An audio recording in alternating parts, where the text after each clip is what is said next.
Hello guys, good morning. My best regards and well wishes to you all. आज हम Sharma sir English classes के channel से आपको alphabet की जानकारी देने जा रहे हैं। आप इसकी जानकारी लें। जैसा कि हम जानते हैं कि हर भाषा में वर्णमाला होती है। हिंदी में उस वर्णमाला में 52 अक्षर होते हैं, जबकि संस्कृत में 44, उर्दू में 34, फ्रेंच में 25 और इंग्लिश में 26 होते हैं। इस तरह से जो इंग्लिश अल्फाबेट है ये 26 अक्षर की वर्णमाला होती है। English alphabet contains 26 letters. There are 26 letters in English alphabet. प्रश्न ये है कि वर्णमाला है क्या? इंग्लिश में वर्णमाला किसे कहते हैं? तो सामने बोर्ड में है व्हाट इज अल्फाबेट। अल्फाबेट की जो डिफिनीशन है ये क्या है? बोर्ड पर है ए सेट ऑफ लेटर्स, अक्षरों का समूह इन ए फिक्स्ड ऑर्डर, जो अस्थायी क्रम में होता है, that we use to write, जो हम लिखने में प्रयोग करते हैं, ए लैंग्वेज भाषा को, इज कॉल्ड अल्फाबेट। कोई अल्फाबेट कहलाता है। इंग्लिश अल्फाबेट में there are 26 letters in English alphabet, including 2 categories as follows. Means 26 अक्षर इंग्लिश अल्फाबेट में होते हैं। अंग्रेजी वर्णमाला में 26 अक्षर होते हैं, जिसमें इंक्लूड होते हैं माने शामिल होते हैं 2 कैटेगरी, 2 इसकी वर्ग जो हैं 2 शामिल होते हैं। वो दोनों वर्ग जो हैं एज फॉलोज, जैसे कि नीचे आपको दिया गया है। उनमें पहली कैटेगरी जो है वो वॉवेल्स में होती है और दूसरी कैटेगरी कॉन्सोनेंट होती है। वॉवेल्स स्वर हिंदी में आपको पता है कि 11 होते हैं, इंग्लिश में 5 होते हैं। हम पढ़ते समय जिस समय topic a use of a an का करते हैं तो उस समय हमें इसकी हेल्प की जरूरत होती है। जैसे कि हिंदी में आ इ उ ए ओ ओ, ये जब प्रोनाउंसिएशन आता है, उच्चारण आता है, तो हम बोलते समय एक की इंग्लिश के लिए उसमें एन लगा देते हैं। अगर इनमें से नहीं आता, टा से लेकर ज्ञा तक जो व्यंजन है, इस कॉन्सोनेंट्स हैं, उसका उच्चारण आता है तो हम उसमें ए का प्रयोग करते हैं। तो उसी क्रम में उसी को आगे इजीली समझाने के लिए सबसे पहले अल्फाबेट के वॉवेल्स और कॉन्सोनेंट की जानकारी आवश्यक हो जाती है। तो उसमें vowels, there are 5 vowels in English alphabet, they are given below. वो नीचे दिए गए हैं 5 वॉवेल्स जो इंग्लिश अल्फाबेट में होते हैं। ए ई आई ओ यू, ये 5 आपके जो है ये 10 जो स्वर हैं हिंदी के, उनमें से इन्हीं के द्वारा सब बनते हैं। अतः ये जब हिंदी स्वर में हम बोलते समय आ इ उ ए ओ में से कोई उच्चारण पा जाते हैं तो वहां पर हम आयन का प्रयोग कर देते हैं। और उसके अतिरिक्त consonants except A E I O U, माने A E I O you को छोड़ करके, माने इनके अतिरिक्त, इनके अलावा ऑल द रेस्ट 21 लेटर्स, सभी शेष 21 अक्षर और कॉन्सोनेंट्स, ये कॉन्सोनेंट्स होते हैं।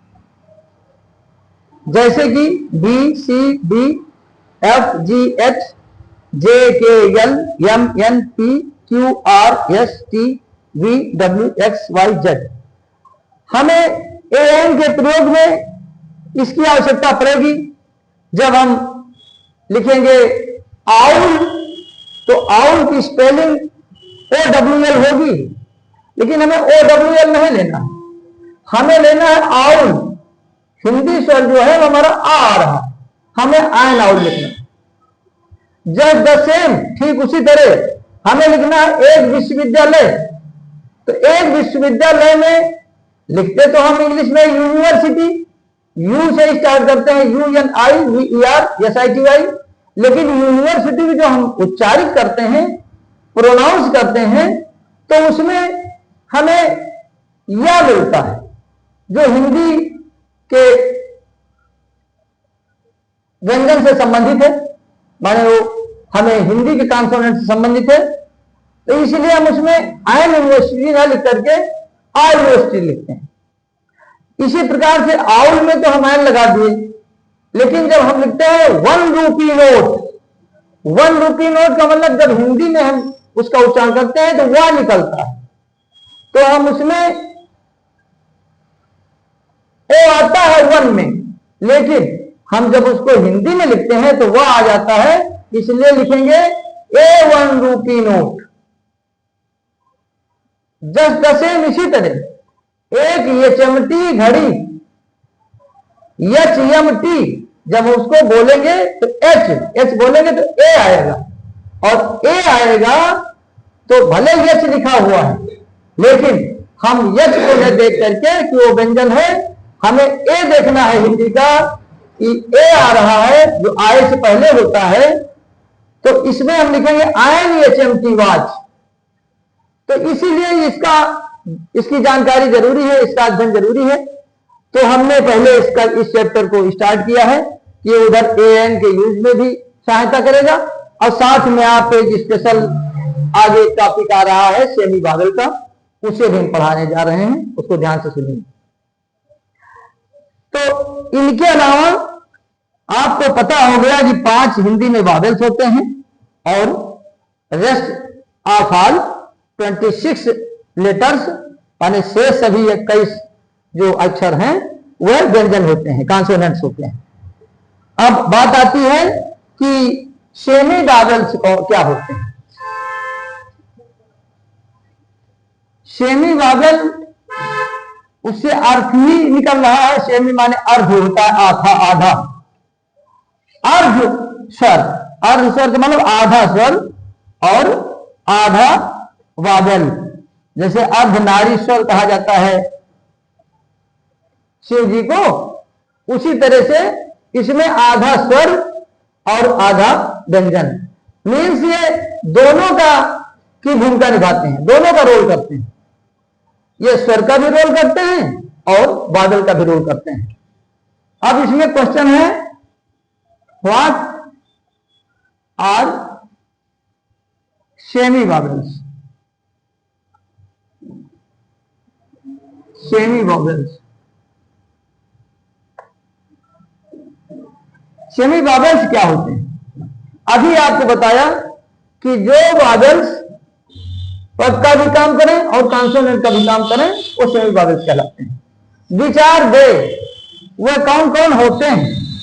Which are they, which are they, वह कौन कौन होते हैं? आंसर मिल रहा है, they are Y and W. वह वाई और डब्ल्यू होते हैं, जो आपके कॉन्सोनेंट में है, जिसको आपने पढ़ाई की इसमें, वो वाई और डब्ल्यू होते हैं। वाई और डब्ल्यू को हम कैसे प्रूव करें? तो आप आगे देखें, Y vowel, Y as a vowel, बादल के रूप में। जैसे कि हम लिखते हैं डे,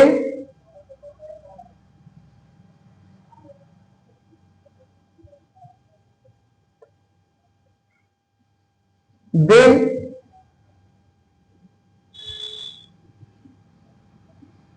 क्ले,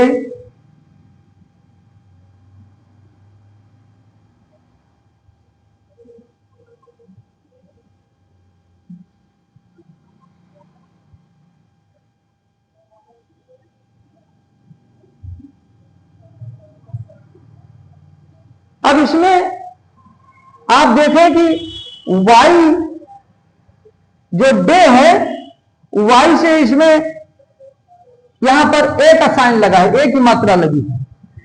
तो जब ए की मात्रा है, वाई ए बना रही है, हिंदी का स्वर बना रही है, तो यहां पर वाई की भूमिका स्वर में है, वाई स्वर की भूमिका निभा रही है, इसलिए यहां बादल का रोल कर रही है। Here it plays the role of बादल, ये बादल का की भूमिका निभाती है। Such the same, as the same, bay, जो बे है B A Y, bay means खाड़ी होती है, जैसे बे ऑफ बंगाल, बंगाली खाड़ी। तो हमें खाड़ी नहीं लेना है, इधर दिन नहीं लेना है, मिट्टी नहीं लेना है, हमें देखना है कि वाई ने क्या बनाया है। तो वाई ने बनाया है ए की साइन, ए की मात्रा, द साइन ऑफ ए, हिंदी ए। ठीक इसी तरह से लाइक दिस, क्ले में भी ये ए को बना रहा है, इसलिए यहां पर ये बादल का रोल कर रहा है। अब Y as a consonant, Y जो है वो कॉन्सोनेंट के रूप में कैसे सिद्ध होती है?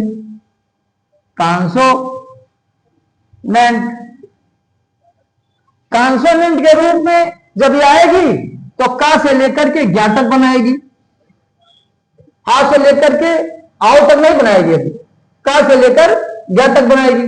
और जब का से लेकर ज्ञा तक बनाएगी तो फिर ये कॉन्सोनेंट का रोल करेगी। इंग्लिश में कॉन्सोनेंट बोलेंगे, हिंदी में व्यंजन बोलेंगे। तो जैसे लिखा बॉय, बॉय तो हिंदी में हम लिखेंगे ऐसे,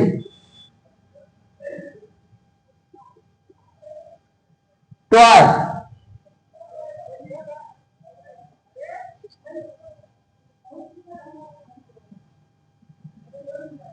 खिलौना।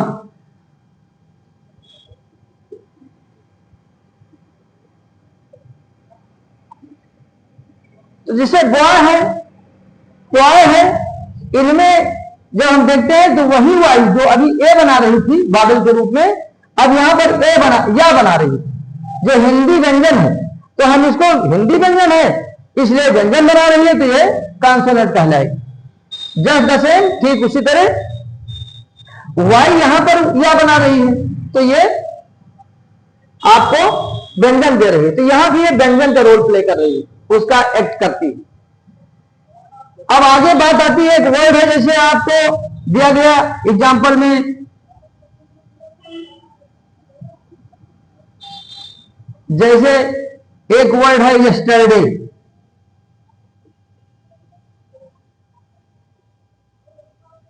इसमें वाई दो रोल कर रही है। पहली वाई जो है, दो वाई है, दोनों वाई अलग अलग रोल कर रही है। यस्टरडे जो हम लिखते हैं, जो बीता हुआ कल होता है, तो ऐसे लिखते हैं या बोलते हैं यस्टरडे।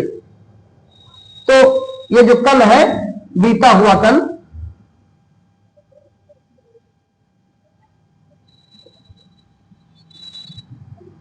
ये बीता हुआ कल होता है। लेकिन हमें बीता हुआ कल से नहीं मतलब है, हमें मतलब है यस्टरडे से। तो फर्स्ट प्लेस पर जो वाई आई है इस वर्ड में, ये या बना रही है, माने हिंदी व्यंजन बना रही है, तो ये कॉन्सोनेंट का काम कर रही है। और लास्ट वाले वाई द्वारा ये ए की मात्रा लगाई जा रही है, साइन ऑफ ए लगाया जा रहा है। तो ऐसी स्थिति में यहां पर ये व्यंजन का काम कर, वो सॉरी स्वर का काम कर रही थी। तो इस यस्टरडे शब्द में दो वाई है, दोनों अलग अलग अपना रोल कर रही हैं। पहली वाई कॉन्सोनेंट काम कर रही है, जबकि जो लास्ट वाई है ये बादल काम कर रही थी।